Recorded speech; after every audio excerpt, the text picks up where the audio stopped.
from this visit with a deep appreciation of the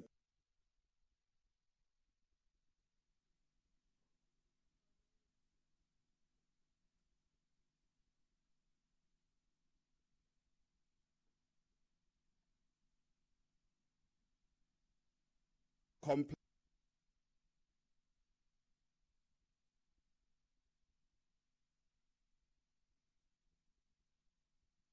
There will now be an opportunity for silent prayer or meditation.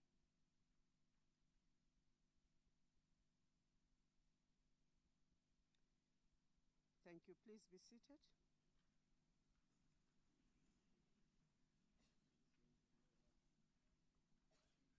Honorable members, I would like to announce that in terms of Section 2D of the Powers, Privileges and Immunities of Parliament and Provincial Legislatures Act, number 4 of 2004, this premises is hereby declared a parliamentary precinct.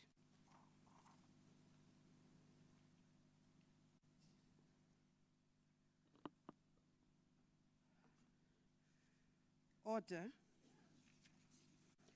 Honorable members, I have been informed that the Whippery has agreed that there will be no notices of motions or motions without notice, except for the motion that is on our order paper. We now come to the motion on the order paper as printed in the name of the Chief Whip. Chief Whip.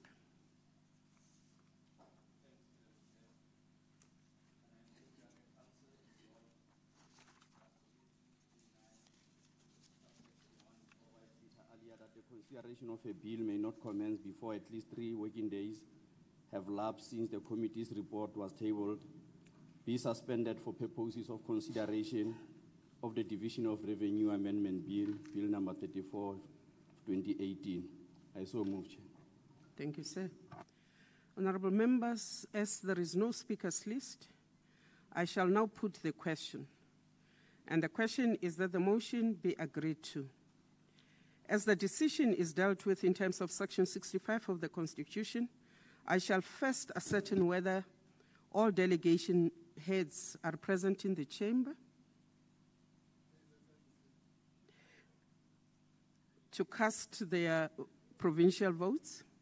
Are all delegations in the chamber? Thank you, Mayor. In accordance to Rule 71, I shall first allow provinces the opportunities to make their declaration of the vote if they so wish. Is there any province that wishes to make a declaration of the vote? I don't see any hand. I shall proceed with the voting on the question, and I shall do this in alphabetical order. Heads of delegations will vote, indicating whether they vote in favor, against, or abstain. I shall now call upon the provinces. And I start with the Eastern Cape. Honorable Chairperson, umoya wase Eastern Cape uyavuma. Thank you, ma'am. The Free State. Ke a leboha modulasetulo Free State ya dumela. Ke a leboga mme, the Gauteng. Thank you, Chair. Gauteng agrees. Thank you, ma'am. The KwaZulu-Natal. KwaZulu-Natal Sayelum is Ke a leboga Limpopo. Re leboga mme Limpopo ya vumelana. Yikhensile Mpumalanga. Thank you, Chair. Mpumalanga supports. The Northern Cape. Thank you, Chair. The Northern Cape agrees. Ons dank u. The Northwest. Thanks, Chair.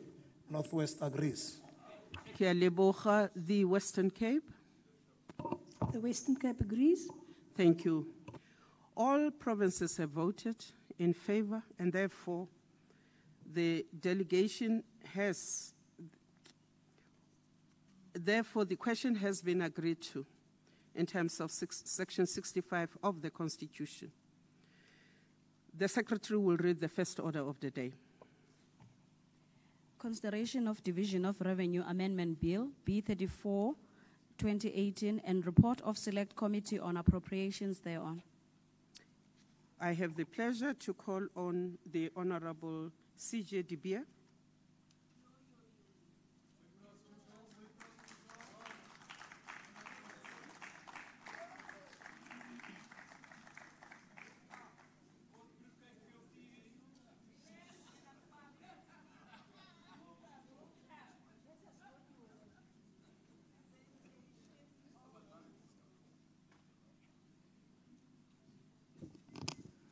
Honourable Chairperson, honourable members, the Select Committee on Appropriations, having considered the Division of Revenue Bill B34 of 2018, reports as follows.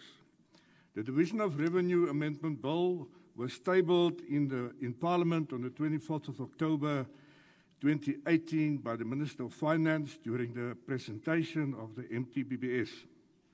It was also referred to the Standing Committee, but also to the Select Committee on Appropriations, and several meetings were held while the briefing took place on the 8th of November, excuse me, and the FFC also made a presentation. On the 9th of November, public hearings were held, although we didn't receive any presentations, except for Salga, that made a presentation on their behalf. On the 14th and 13th of November, briefings were held in the provincial legislatures as well as public hearings. On the 16th of November, the negotiating mandates were submitted to the Select Committee, and the final mandates this morning of the 20th of November. And presently, we are here to consider the report. Honourable Chairperson, in the context of sluggish economic growth, the downward revisions in the national allocation as reflected in Schedule 1 on the Division of Revenue Amendment Bill decreased by 564.1 million rand. The downwards revision is only limited to the national sphere of government. This means that the equitable share allocations to both provincial and local government remain unchanged, as reflected in the Division of Revenue Amendment Bill 2018. Government is committed to ensure fiscal consolidation. The expenditure ceiling remains intact as an anchor of fiscal policy. But governance and financial management over government departments have to improve. Honourable Chairperson, service delivery remains a top priority of government. Both provincial and local government spheres are critical for policy implementation and quality service delivery. Hence, their allocations remain unchanged. The committee welcomes an amount of 3.4 billion rand which has been added for both direct and indirect grants for drought. In addition to this, an amount of 1.98 billion has also been added to the direct conditional grant, specifically for drought relief for provinces which have been affected by drought. Chairperson, these funds have increased allocations to the following provincial programs. So this is very important. Why? To enhance service delivery.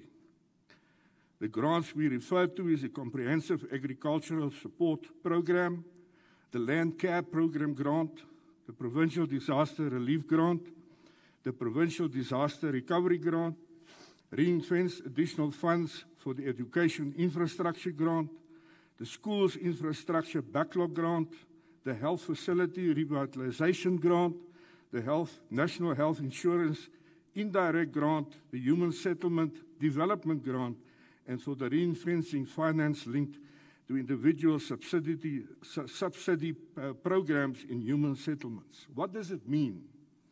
The Division of Revenue Bill, Amendment Bill, is pro-poor. It favors the poor. The committee welcomes the additional conditions for the approval of drought relief funding, which constitutes changes in the gazetted framework. The committee believes that such conditions should be enforced not only to make sure there is timeless transfer of funds, but also improved expenditure on such funds.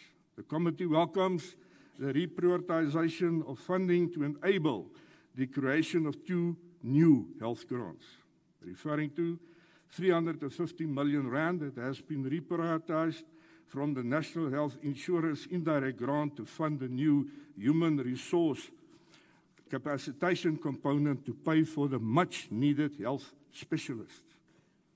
150 million rand has been reprioritized from the health facility revitalization component grant to fund the new beds and laundry service component grant for the procurement of beds and linen to improve health facilities. The committee is of the view that the introduction of these grants should be accompanied by a strong monitoring mechanism to make sure that monies are used for the intended purposes. The committee believes that such reforms ought to be supported, particularly when focusing on the much-needed improvement in the healthcare system. Honourable Chairperson, local government is at the forefront of service delivery, and therefore the committee welcomes the additional resources in the following local government grants: the Municipal Disaster Recovery Grant, the Water Services Infrastructure Grant, the Regional Bulk Infrastructure Grant, the Municipal Disaster Recovery Grant, the Public Transport Network Grant, in this case referring to Cape Town, my city bus service, and the Municipal Systems Improvement Grant. The committee noted some corrections and omissions tabled by the National Treasury to conditional grant frameworks, and the new conditional grant frameworks as set out in Annexes 2 and 3 of the bill. But the committee noted the increase in municipalities who adopted unfunded budgets, up from 83 to 113 in 2018, which showed a total disregard for the MFMA.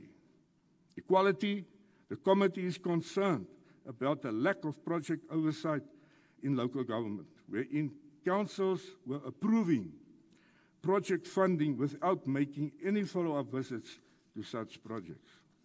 Honourable Chairperson, as much as the committee welcomes additional funding for various infrastructure grants, the committee is of the view that this should be accompanied by intensive effort to improve the capacity of national, provincial and local government to implement infrastructure projects and strengthen monitoring and evaluation of such projects to ensure better implementation and that funds are utilized for the intended purposes. This is vital. The committee recommends that within the framework of its prescribed role, National Treasury and National COGTA should ensure improved oversight over government departments, strengthen the monitoring and evaluation of funds which are allocated for project implementation. As part of the intensifying consequences management practice, the committee is looking forward to the implementation of the Public Audit Amendment Bill 2018, which will allow the Auditor General to take remedial action to make sure that all losses suffered by the state are recovered and identified irregularities being referred for investigation. Honourable Chairperson, any reduction on the baseline should be offset by the improvements in spending efficiency at all levels of government, and this should not affect their frontline service delivery. The quality of public spending must improve, as well as governance and coordination within government departments. Honourable Chairperson, on Friday, the 16th of November, 9 provinces submitted negotiating mandates, and 9 provinces voted in favour of the Division of Revenue Amendment Bill 2018. Today, at 12 o'clock, 20th of November 2018, 9 provinces submitted their final mandates, while 8 provinces voted in favour of the bill, and 1 province voted against the bill. But what is important in this bill, Honourable Chairperson and members, is the allocations for drought, is the allocations for public transport, is the public allocations for basic education, and so I can go on. Why? To improve the dignity of people. Honourable Chairperson, the Western Cape did not support the bill. I therefore recommend that on behalf of the Select Committee on Appropriations that the House adopt a report on the Division of Revenue Bill without amendments. Thank you. Thank you, sir. Honorable members, in accordance with Rule 71, I shall now first allow provinces the opportunity to make declarations if they so wish. Is there any province which wishes to make a declaration? The Western Cape. Please go ahead, ma'am. Honourable Chairperson, Order, members, order. fellow South Africans, we must now begin to realize that the time has come to begin to deliver to all the people of South Africa. As we have seen in many of our constituencies, we continue to find entire wards that have never running water, basic sanitation and refuse removal. All of the work that we are doing in this House must be aimed at making this country a better place for future generations. The midterm budget policy statement clearly warns that the growth and accruals within provincial and local governments constitute a serious fiscal risk. National Treasury estimates that the unpaid bills in provinces amount to 25 billion, with a further estimate of 80 billion rand contingency liability risk of medical and legal claims. For municipalities, the estimated amount is 23.4 billion for outstanding bills. Take note, none of these provincial and municipal liabilities are included in the determination of the Division of Revenue allocations to provinces and municipalities. What we do know about municipalities is that 113 of them adopted unfunded budgets for 2018. What does it mean? That means that 48% of the 278 municipalities openly voted to enter into long-term contracts and to spend more than the revenue available to them. Effectively, municipalities spend excessively on vanity projects and have fruitless and wasteful expenditure that are of a monumental scale. This results in municipalities not being able to pay Eskom, unable to provide water to millions of our people who are forced to make do with water from rivers to dams. They are unable to fix potholes, provide refuse services, and stop raw sewage from flowing unchecked into our rivers. While these municipalities are looting poor people's money through the VBS bank scams, these ineffective ANC-run municipalities are knowingly bankrupting themselves. It is the poor who unfortunately must bear the brunt of this financial tyranny. It is not a shortage of the equitable share that has brought municipalities to their knees. It is simply incompetent and corrupt cadre officials who are all appointed by the so-called good ANC. In conclusion, contrary to the popular refrain of top-down, the ANC remains rotten from the bottom up. The Western Cape does not support the bill. Thank you. Ma'am, is there any other province? The order. The Northwest? No, thanks, Honorable Chairperson. It is important to state from the beginning that the Northwest Province supports the bill, and it supports it on the basis that of the beneficiaries of, for an example, the 6 billion that has been budgeted for drought relief. The greatest province that was allocated out of the 6 billion. Order, members, you are disturbing the speaker on the floor. Order. Order, Mutashuping, Honorable, please proceed. The greatest beneficiary is the very same province that is rejecting the same bill. And we have appropriated funds because we are running the whole of South Africa. The Northwest Province is also supporting the appropriation of funds that is allocated to it on the basis that The speaker on the floor is protected. Can I have some order, please? Order. we are of the fact that the coal haulage that is given to Mpumalanga should equally be given to the Northwest Province to assist with issues that relates to its roads infrastructure and its rail infrastructure.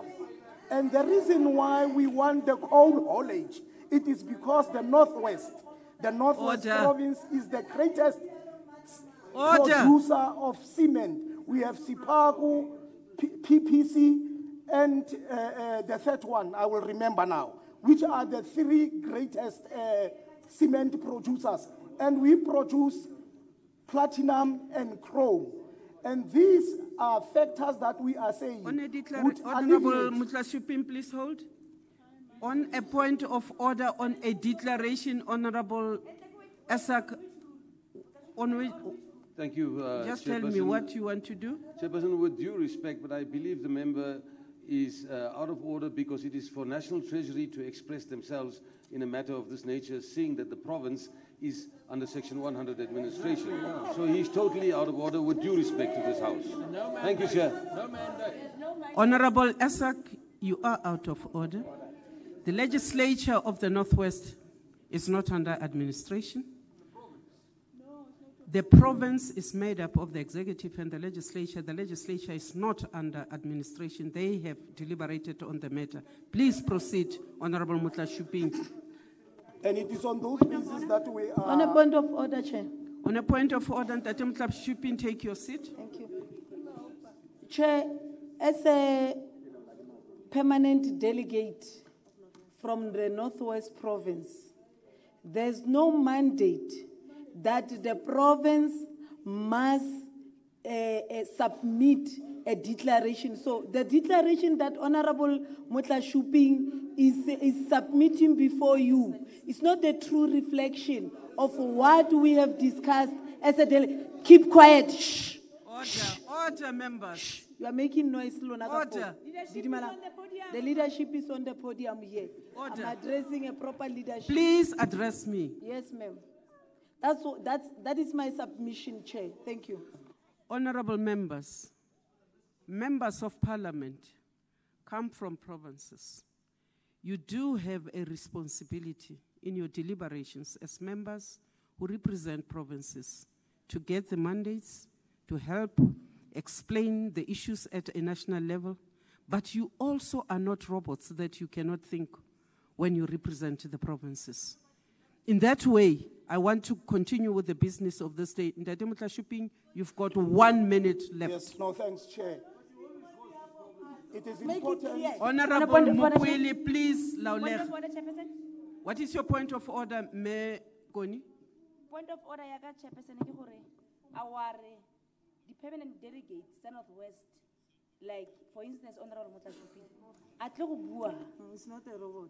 Atlo bua ka dilo tse re sena mopaki bua tsone mara go na le permanent delegate e nngwe e tswang go the same province a go tlhalosetsa gore ga gona mandate mo kganyeng e Honorable Mutlashupin o e buang ga gona sepe mo pele ga gago se Honorable Koni, Honorable Koni. Honorable Mutlashupin tsa di buang ke tse di mo pilung ya gagwe o bua di emotions ga gona sepe sa go nna ya Northwest. Honorable Koni, please take your seat. Chair, the last point is Honorable Please take your seat. tlhaloseditse gore Please take your manually seat. meeting, Honorable meeting wa Koni, di-delegates, o tlhalositse gore ga Honorable gona Koni, please declaration. take your seat. I will not rule again on this matter. I have ruled. Ndate, conclude. Chairperson, it is important perhaps just to explain in detail how these processes unfold. The Northwest has given the National Council of Provinces the negotiating mandate. Today, this morning, we received the final mandate. And I'm speaking on the basis of the negotiating mandate and the final mandate. Your 1 minute They has have not expired. read, they must Honorable go and Mukweli. read what is in the Just hold negotiating on, mandate Dad. and on the Honorable final Mukweli, mandate. you will not do that again. Please allow the speaker to finish. Honorable Mutlashupin, please conclude. I was saying, Chairperson, simple. The honorable member must go and look at the negotiating mandate of the Northwest and the final mandate of the Northwest. Speaking province. about the declaration, Chief. Honorable Mukwili. Honorable Mukwili. Don't do that as a blifter. Is there any other province that has a declaration? The KwaZulu-Natal province. Yeah. Thank you, Honorable Chairperson. I was in the briefing session of the legislature of KwaZulu-Natal, and all opposition parties were there. They unanimously accepted this budget. And therefore, Chair, the Western Cape Declaration is a clear demonstration of confusion and not knowing what the left hand is doing as a right hand in the Western Cape. Because in the province of KwaZulu-Natal, they are supporting this budget. And Chair, we're supporting it because as the province led by this African National Congress, this budget is even assisting the My City bus in the Western Cape, the middle class service. We are saying that South Africans, all of them should benefit in the budget because all of them contribute to the fiscus of this country. The poor and those that have money. We also note, as the province of KwaZulu-Natal, Chair, that 100 million and 100,000 is allocated for human settlement, and it will go a long way in assisting with helping to provide for the needed houses. We also note, Chair, even if we had concerns and requested more money for the storm damages out of the disaster, that the province was allocated 109 million rand to assist with the disaster that befell for in KwaZulu-Natal, particularly in Durban. Therefore, Chair, as the province, we declare in full support of the budget before us. Thank you. Thank you, Honorable Nzimande. Is there any other province? None? Limpopo? Thank you, Honorable Koni, you will respect the speaker on the floor. Thank you very much, Chairperson. Limpopo has indicated already, as per the mandate, that we support the bill. We support this bill because, among others, there is an allocation that is made towards ensuring that systems in local government, in our municipalities, are actually improved so that our municipalities can be responsive to the needs of our people. And the challenges that are there in terms of service delivery can be addressed. We further support this bill because there is also an allocation for the planning and the design of the much-awaited Limpopo Academic Hospital that has been in the pipeline indeed for quite some time. And we believe this will also ensure that in the long run, our people's needs, especially health-wise, are indeed addressed. So as Limpopo, we are happy with this bill, and therefore we once more want to indicate that we support it. Thank you. Thank you, sir. The Newark Cup.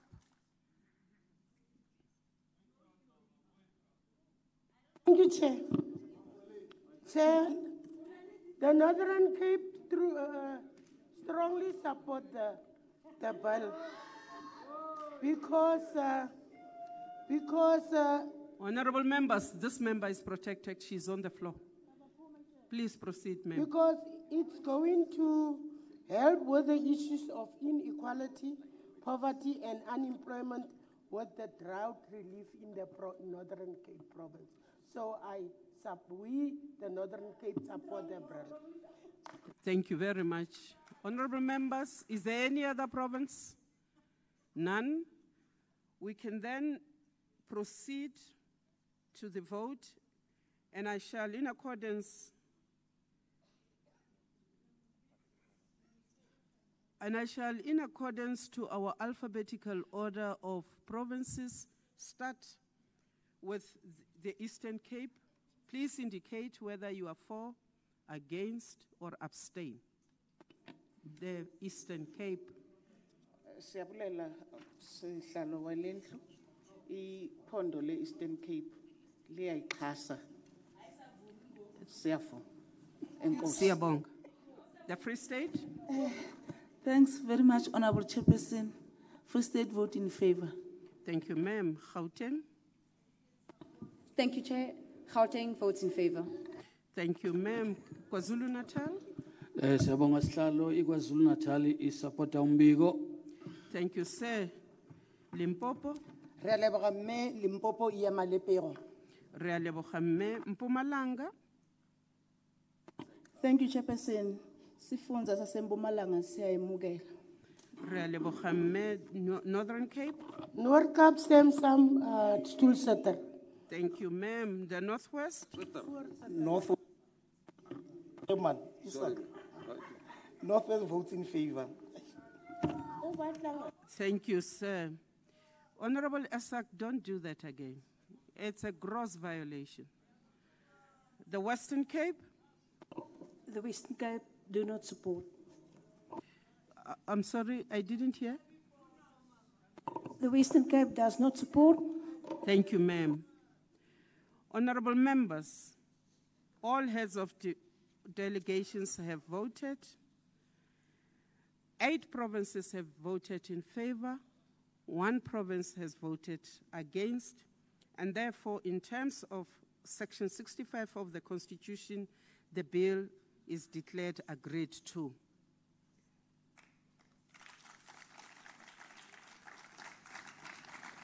The Secretary will read the second order of the day. Consideration of Money Bills Amendment Procedure and Related Matters Amendment Bill, B28, 2018, and report of Select Committee on Finance thereon. The Honorable Charles de Beer. Honorable Chairperson, the Money Bills Act was introduced in April 2009 to give effect to Section 77 of the Constitution of the Republic of South Africa.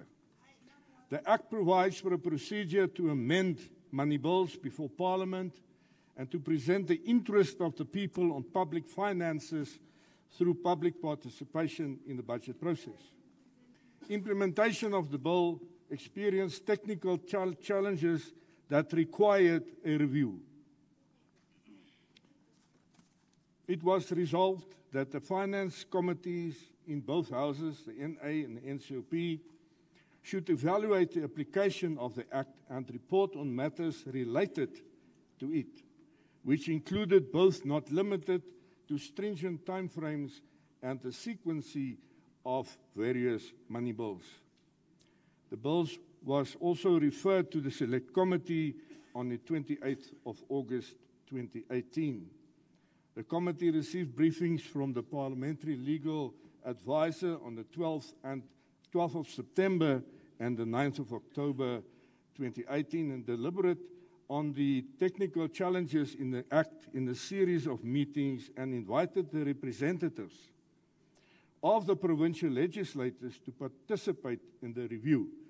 It was the chairpersons of the portfolio committees on finance in the 9 legislators which attended that briefing. This process provided the committee with an opportunity to address the technical challenges related to timeframes, but also related to reporting during the annual budget process, review Section 15, which provides for the establishment of the PBO, the Parliamentary Budget Office, Section 16, which provide for norms and standards for provincial legislators, and improve the language of the Act to be consistent with the language used in parliamentary processes. Honourable Chairperson, the committee adopted the bill on the 6th of November 2018. A further review of the bill will consider whether establishing a process for tabling and consideration of revenue bills is required, and how to enhance meaningful public participation in the budget process.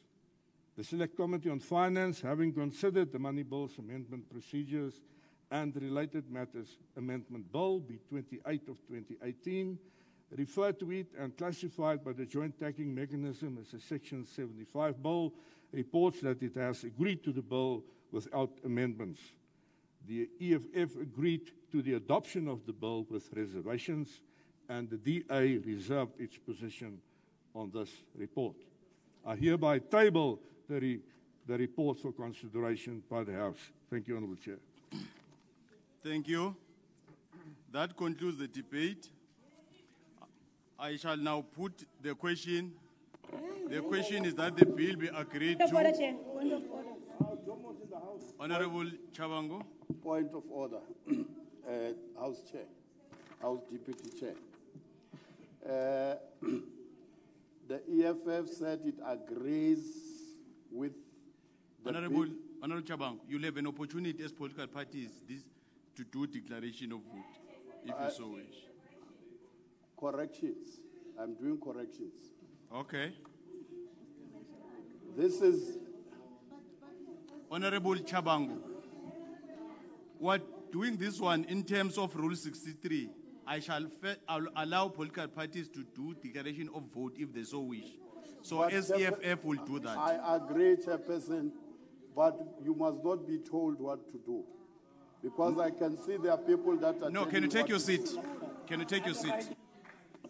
In accordance with Rule 63, I shall allow political parties to do declaration of vote if they so wish. The Democratic Alliance.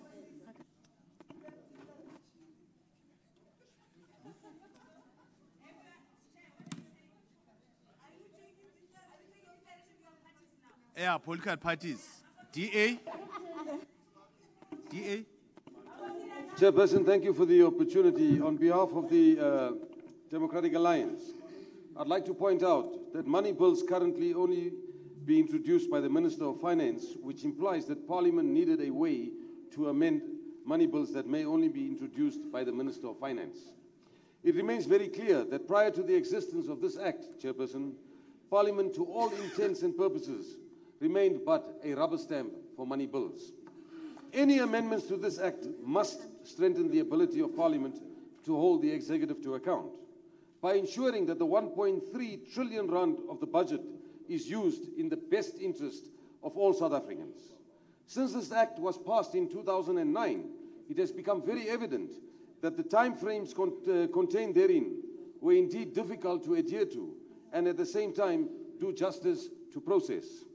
Time and again, since the DA started proposing amendments to the appropriation bills, the ANC have used the process constraints of the bill, an excuse for rejecting the DA proposed amendments over the last few years. Despite what were good intentions, the bill before us today makes it even more difficult for Parliament to amend money bills, and I'll tell you why. Rather than introducing more practical but still rigid timeframes, this bill sets out to relax time constraints for committees of Parliament by introducing the phrase of, in commas, or as soon as reasonably possible thereafter, where it refers to reports of these committees. This uncertainty about the bill, about the budget, will then have a negative impact with international credit agencies and therefore on South Africa's sovereign credit ratings.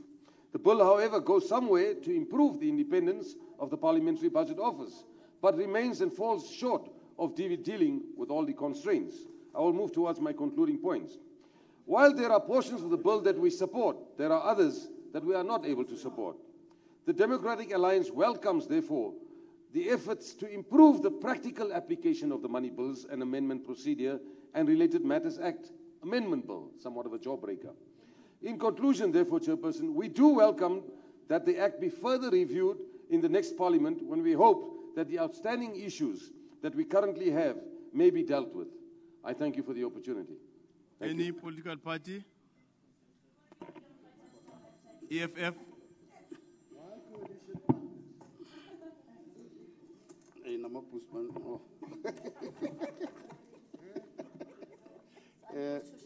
Deputy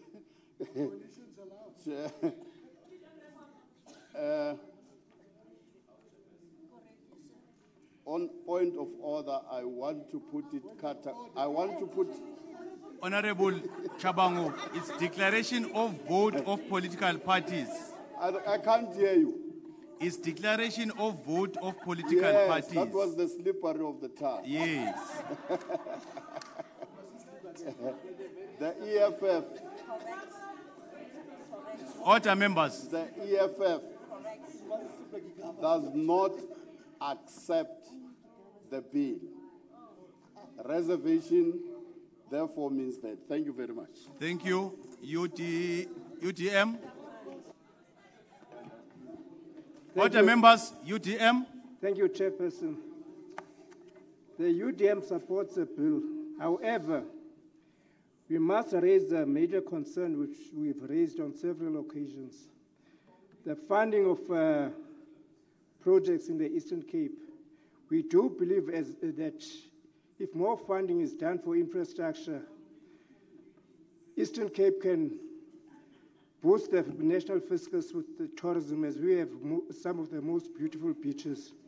We have raised this before, that the funding of the Eastern Cape is very problematic and is very low. For instance, the Eastern Cape has had 2 homelands. It's different to other provinces. So we still believe that there should be more funding for the Eastern Cape. That will boost the national fiscus. Point of order, Chairperson. ANC. Chairperson, Chairperson, with due respect, we are on item number 2 regarding the Money Bills Amendment Act. He's talking about the Eastern Honorable Cape. Isaac, take your seat. Honorable ANC. No, thank you, Chair. While Honorable Esak is correct that we are now not dealing with the Division of Revenue Amendment Bill, and I think the Honorable Gaylor was using the opportunity to smuggle his issues, but it's fine. The reason that we support the bill is precisely because some of the restrictions that the bill in its current form had presented, which, by the way, the DA as well as the ANC and all other political parties had raised over a number of years. However, the DA did not at any stage recommend or even attempt to introduce any amendments to the bill. So that needs to be corrected. We agree that the CBO needs some level of independence, but this bill really seeks to correct a lot of what was restraining and restricting that we have identified over a number of years. There was an intensive process, a long process, that culminated in this, this amendments of the bill as it now stands. So we've addressed those. Other technical issues will be addressed going further, and I don't think that the the support with reservations, whichever the reservations were, it would help if the EFF presented exactly what those reservations were, so that when there is continuous review of the bill, those reservations are looked at. But if there's reservations, just general reservations, it isn't clear and there's no clear guidance as to what needs to be looked at. So political parties, whether in opposition or in the ruling party, when they make declarations or when they make suggestions to bills, they also must help the process to identify the reservations that they have, so that when we look at reviewing the bill, we can look at those reservations. But thank you, the ANC supports the bill as amended. Thank you. I would like to request honorable members to vote by raising their hands. On this side, on my right, the Honorable Chief Whip will assist in terms of counting. This side, it will be Honorable Mampur. On a point of order. Those who vote on in favor. On a point of order, Chair. It has never happened that way. It No. doesn't work. Chair. No. Chair. Honorable. Chair, I'm requesting with due respect. Honorable. Chair, I'm requesting with due respect, because we are not in the House. Why don't you allow officials to assist you in counting? Yeah. Not a chief whip. Honorable Mokwele. I'm let me assist you. Sure. You know, the problem is that if all the times you are not in the National Council of Provinces, then it will become a problem. You might not understand some of these things. And that's what is happening now. I don't have to understand these arrangements. They are not They are not significant to our people. They don't even understand them. We are voting now. We are on this side, on the right. Those that are voting in favor, Chief Whip will assist. Chair, let us not be undermined and abused. Let us not be undermined and abused. This is a process that we have already done. We have done it before. It has happened before, where we vote by show of hands, even in the National Council of Provinces. So this thing of saying that this is an arrangement, Honorable there's Tau. a resolution that was passed by the Chief Whip and seconded. Honorable Deputy Chair, Of privilege. can you take your seat? Honorable Deputy Chair, when we started, the chairperson declared this place the precinct of Parliament in terms of our rules. That's the first point. The second one, that is why I made a clear ruling. What we are doing is not something that is happening for the first time. We are voting now. This side, those that are in favor,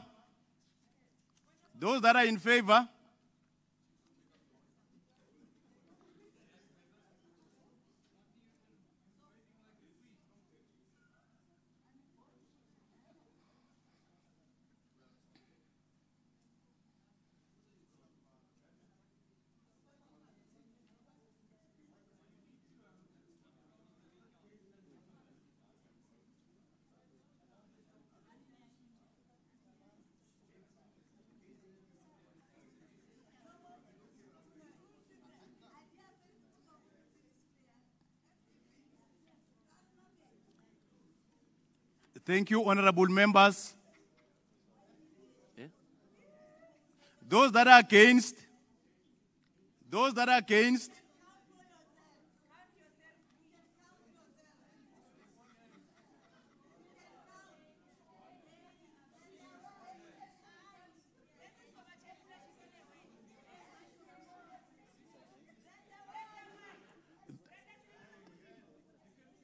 thank you.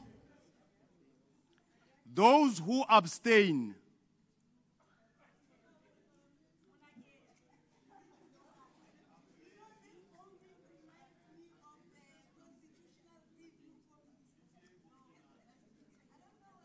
could the table staff assist with the results?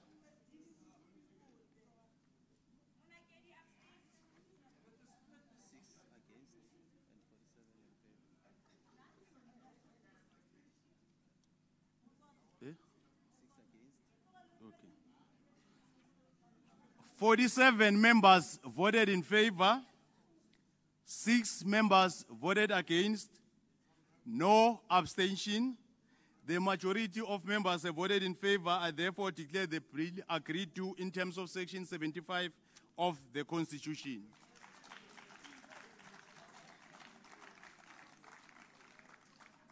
The Secretary will read the third order of the day.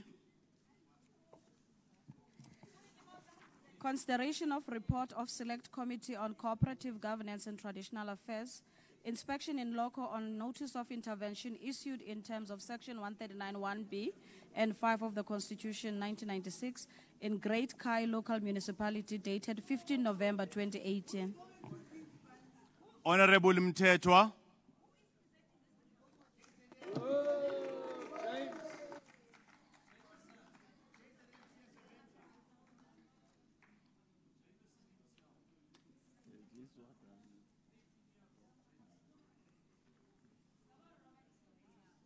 Just speak to those intro and recommendations of the committee.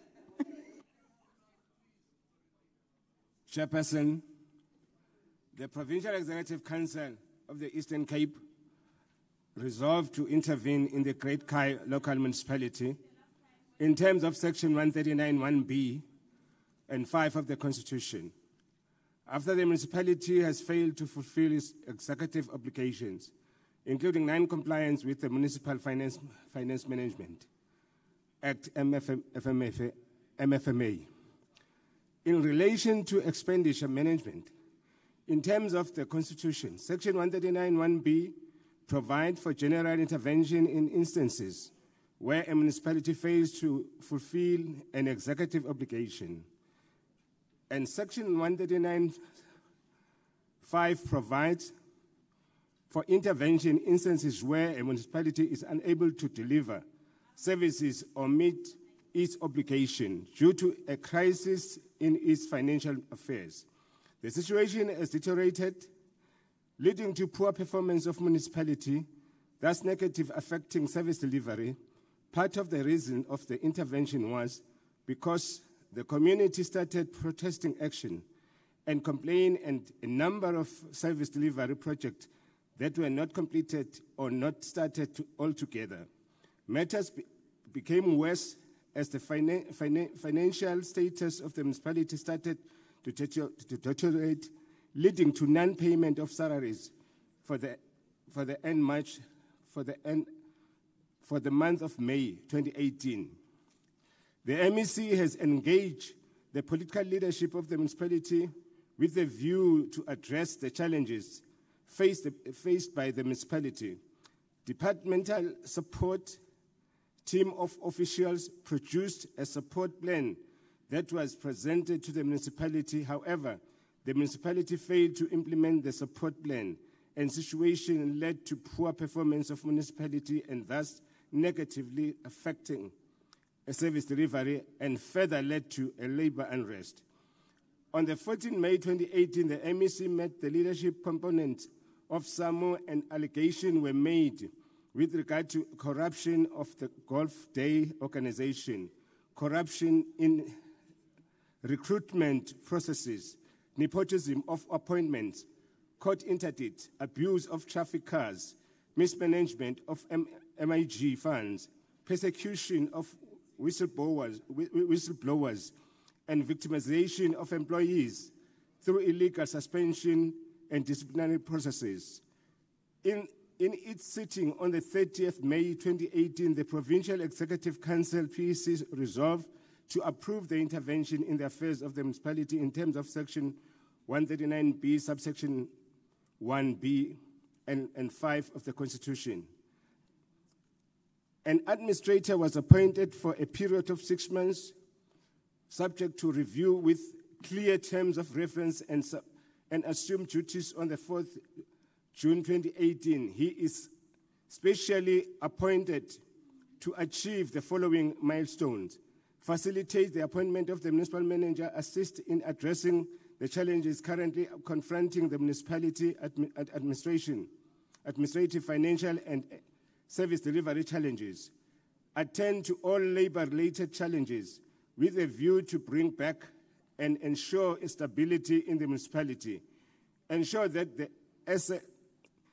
SCM system are in place for the smooth running of the procurement management processes, facilitate the review of all financial-related policies, especially the credit control and revenue collection policies, attend to all legal matters that are confronting the municipality, including litigation that seek to rip off the municipality's finances, ensure that the oversight structures of the municipality are strengthened in order to be able to perform their functions effectively and efficiently.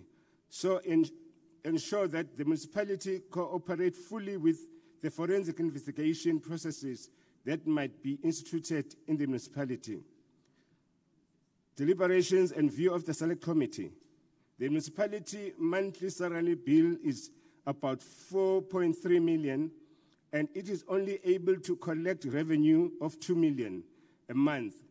On average, that means that every month there is a shortfall of 2.3 million, and it was only on the receipt of the equitable share transfers that the accumulated shortfall was paid. The municipality was unable to fund its daily operations and currently owes creditors approximately 28 million, of which an amount of 22 million was more than 90 days old that was owed to creditors.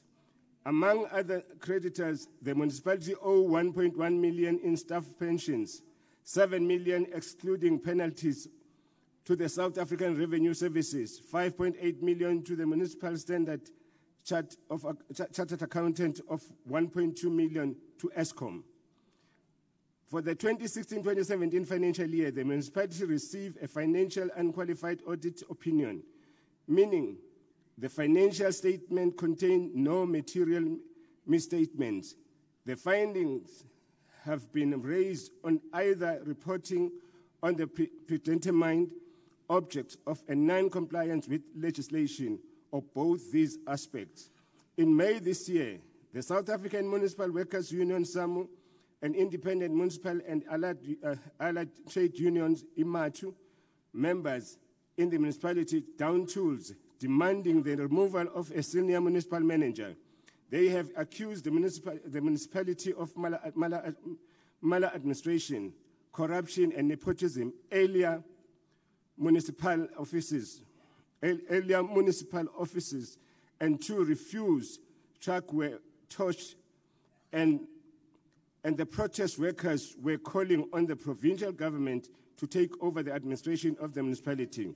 The unions claim to have lost confidence in the leadership of this municipality as the employer did not pay the provident funds on time, and the last payment was in February 2018. Recommendation: having conducted the oversight visit in Great Kai local municipality and interacted with the internal and external stakeholders, it is recommended that the NCOP approve the intervention in Great Kai local municipality in terms of Section 139 1B and 5 of the Constitution. The administrator should assist the municipality in developing a communications strategy so as to improve public participation of the Ratepayers Association and the general community members on the matters related to service delivery. Since the performance contract of the administrator is coming to an end, the Eastern Cape MEC for Cocta should consider renewing it in order to ensure that the necessary institutional capacity is developed and the transfer of skill is facilitated. The Eastern Cape MEC for Cocta should table quarterly progress report to the NCOP on the status of the intervention in the municipality, including challenges encountered. The Select Committee on Cooperative Governance and Regional Affairs, in cooperation with the relevant portfolio committee in the Eastern Cape Provincial Legislature, should in future conduct a follow-up oversight visit to the municipality in order to evaluate the progress made in respect of the intervention in the municipality. Chairperson, I table this report. That concludes the debate. I shall now put the question. The question is that the report be agreed to. In accordance with Rule 7.1, I shall first allow provinces the opportunity to make declaration of vote if they so wish. We shall proceed to voting. Eastern Cape. Eastern Cape agrees. Free State. Free State, yeah, Honorable Chair. Gauteng. Chairperson, Gauteng agrees. KwaZulu Natal. KwaZulu Natal, vumelana nombigo. Limpopo. Limpopo stem sam. Mpumalanga. Mpumalanga iyavuma. Northern Cape. The Northern Cape agrees because I'm also in that committee. Northwest. So I was there. Northwest agrees. Western Cape. Western Cape agrees. 9 provinces voted in favor. I therefore declare the report agreed to in terms of Section 65 of the Constitution. Order. The Secretary will read the 4th order of the day. When we're voting, we're not giving reasons. Consideration of report of Select Committee on Cooperative Governance and Traditional Affairs, inspection in local or notice of intervention issued in terms of Section 139(1)B of the Constitution 1996 in Utukela District Municipality dated 15 November 2018. Honorable Mtetwa.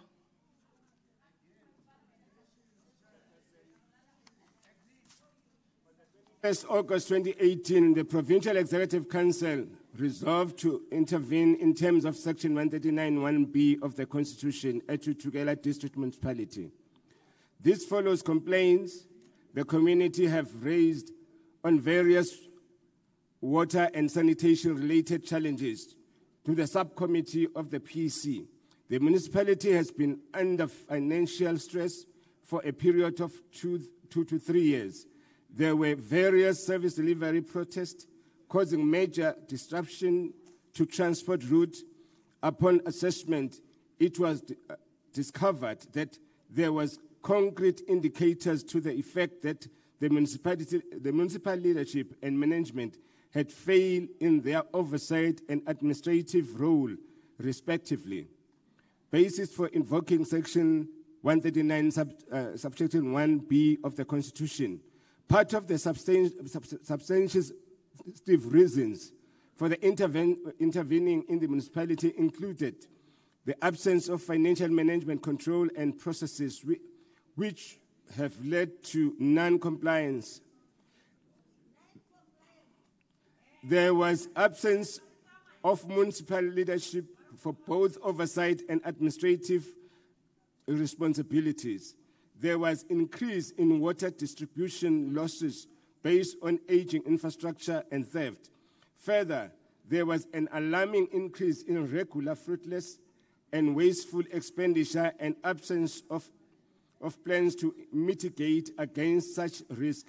In addition, frequently disruption on service delivery through labor and community protest and the absence of plan to manage and avoid disruption.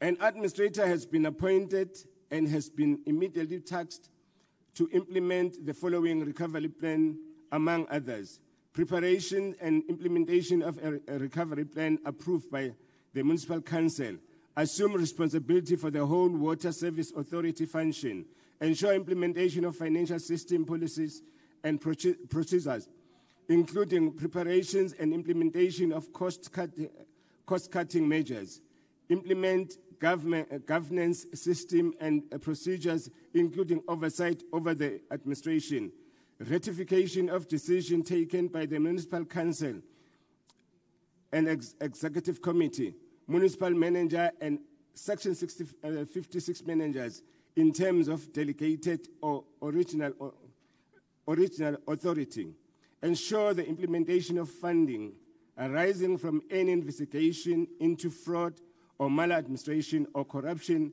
and to initiate new investigation where necessary.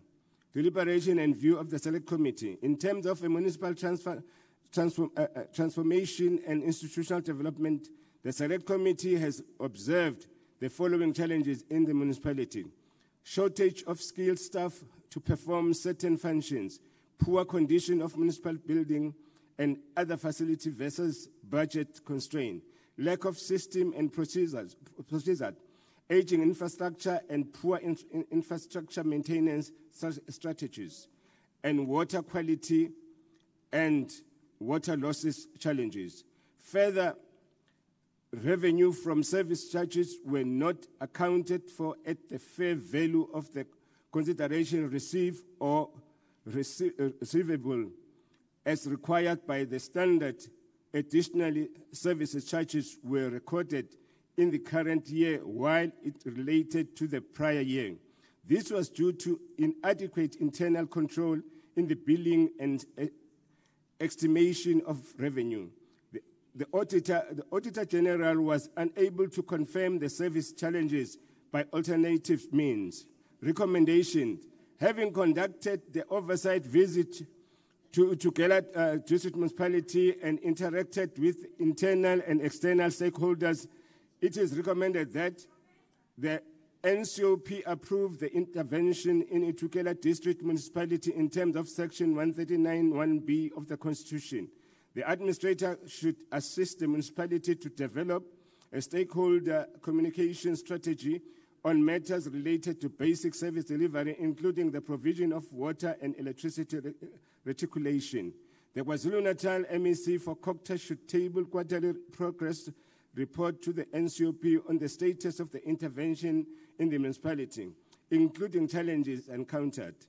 The Select Committee on Cooperative Governance and Traditional Affairs, in cooperation with the relevant portfolio committee in KwaZulu-Natal Provincial Legislature, should conduct a follow-up oversight visit to the municipality in order to evaluate the progress made in respect of the intervention in the municipality. Chairperson, I table this report.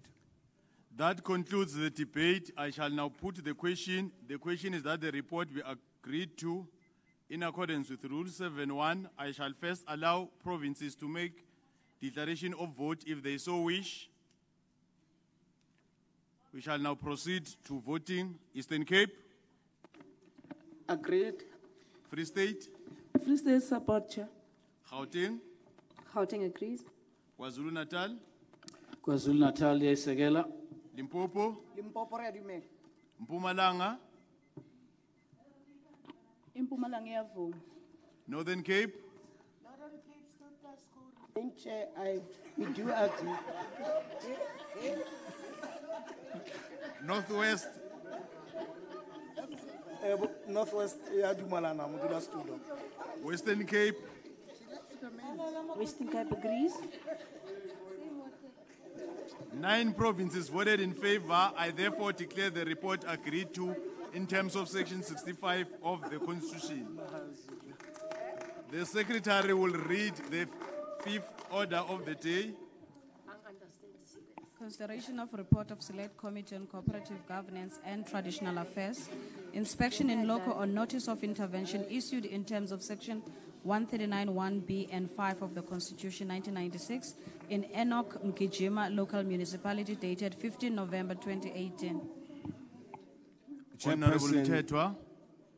Chairperson, on the 1st of August 2018, the Eastern Cape Provincial Executive Council resolved to invoke Section 139(1)(b) and 5 of the Constitution. The reason was that after the amalgamation of Lukhanji, Solwana, and Kwatsa municipality, the new municipality was confronted with various challenges in terms of service delivery, administration, and financial management, which led to the total collapse of the municipality. The municipality was struggling with revenue collection, 64 to 70% collection levels, and the credit management policy was not fully implemented as other areas of the municipality do not pay rates. Data cleansing was also a major challenge, as the municipality bill data are outdated and the billing is not accurate. The municipality has an accumulated ESCOM debt of 85 million, of which 44 million was a payment arrangement debt, 16.1 million is an areas debt, and 24.5 million is the current account. Constitutional and procedural matters related to intervention. The department recommended to the Provincial Executive Committee the invocation of Section 139(1)(b) and 5 of the Constitution in its sitting of its 1st August 2018. The PEC approved the intervention and delegated its authority to the MEC responsible for COCTA. The department seconded its senior official, DDG, to be an administrator for a period of 6 months, subject to review with a clear terms of reference, and assumed duties on the 14th September 2018. All statutory bodies, Minister, NCOP, Legislature, SALGA, and Executive Mayor of the George Kabi District Municipality were notified about the intervention, and the municipality within the legislated time frame. The Minister approved the intervention in a letter to the MEC dated 29 August 2018, terms of reference of the administrator. An administrator has been appointed to assume the following responsibility, among others: representing the MEC and take over the functions of the council in respect of financial management and administration, in particularly credit control and debt collection, supply chain management and development of financial recovery plan, to be the custodian of the Financial Management Authority and must, after assessment of the financial environment, develop a financial sub-delegations. The municipal manager will continue to perform his other powers that are not related to financial management, but everything that has financial implication must first be rectified by the administrator. To ensure the preparation and implementation of a financial recovery plan, working closely with the Municipal Financial Recovery Service of the National Treasurer, to ensure the implementation of the financial system, policies and procedures, including preparation and implementation of cost-cutting measures, in order to reduce and ultimately complete the process of paying prior year creditors, increasing revenue collection and related measures. To be a compulsory signatory of the municipality primary bank account on an other bank account that municipality may operate. To establish and act as a chairperson of the interim finance committee, to monitor and manage the cash flow of the municipality, approve or disapprove purchase requisites, and to ensure that the municipality cash position is not overdrawn. To ensure that the IFC meets regularly to monitor the cash flow position, payment approved and disapproved, and commitment made via the approval purchase orders. To implement governance system and procedures, including the oversight over the administration and rectifying all of decisions taken by the municipal council, the executive committees,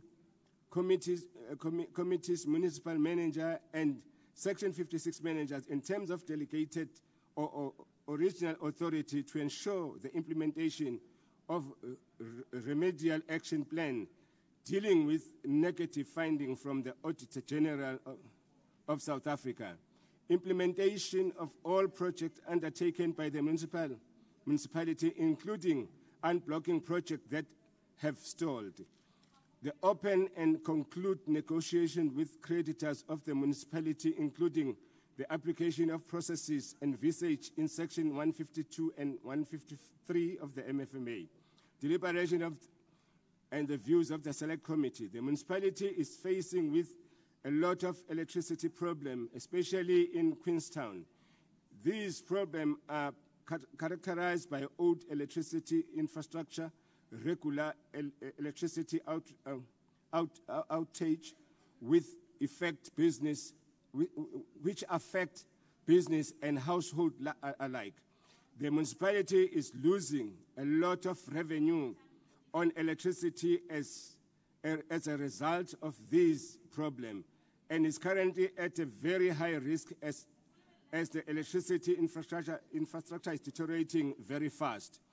Further, there are financial losses due to electricity theft and tampering, estimated at 40% of billable electricity revenue.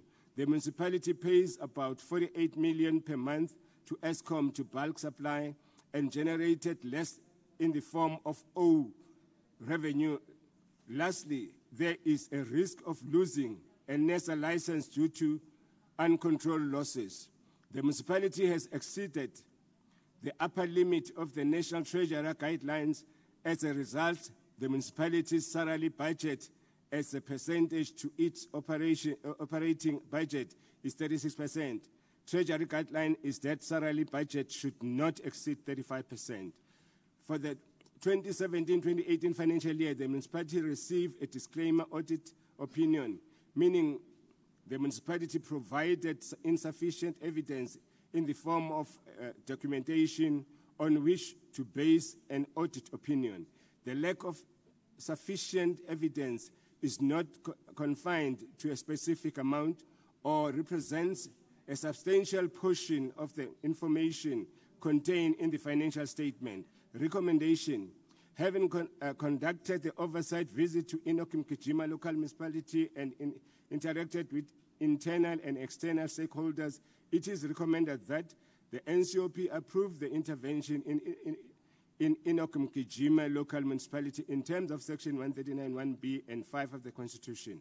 The administrator should fast-track the process of implementing forensic investigation in order to enable the MEC for Cooperative Governance and Traditional Affairs to table the report to the NCOP.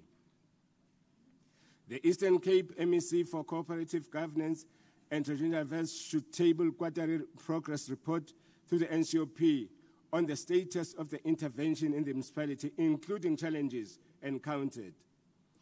The Select Committee on Cooperative Governance and Traditional Affairs, in cooperation with the relevant portfolio committee in the Eastern Cape, provide legislature should in future conduct a follow-up oversight visit to the municipality in order to evaluate the progress made in respect of the intervention in the municipality.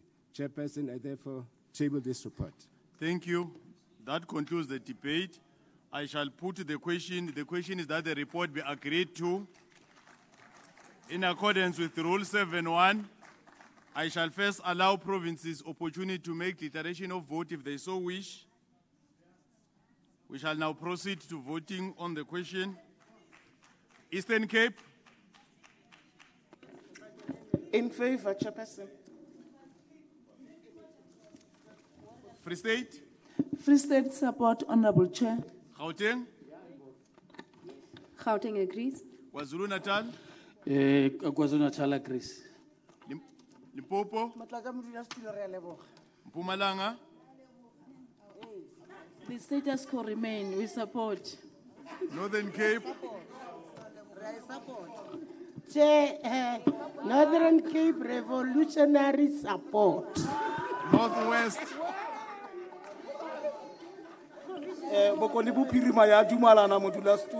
Western Cape. Jona Colonia Xhasa.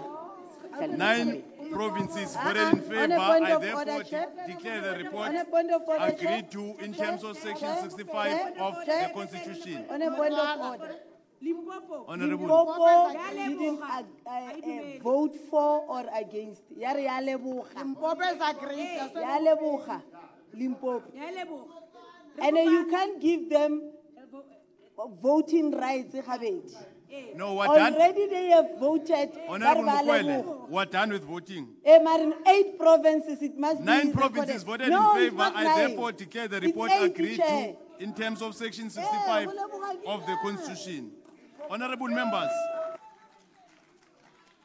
It's not voting, Chair. On record, it's not voting. Mukwele, All not members are recognized. agreeing that it's not voting. We are not recognized. Honorable members, the honorable members, order.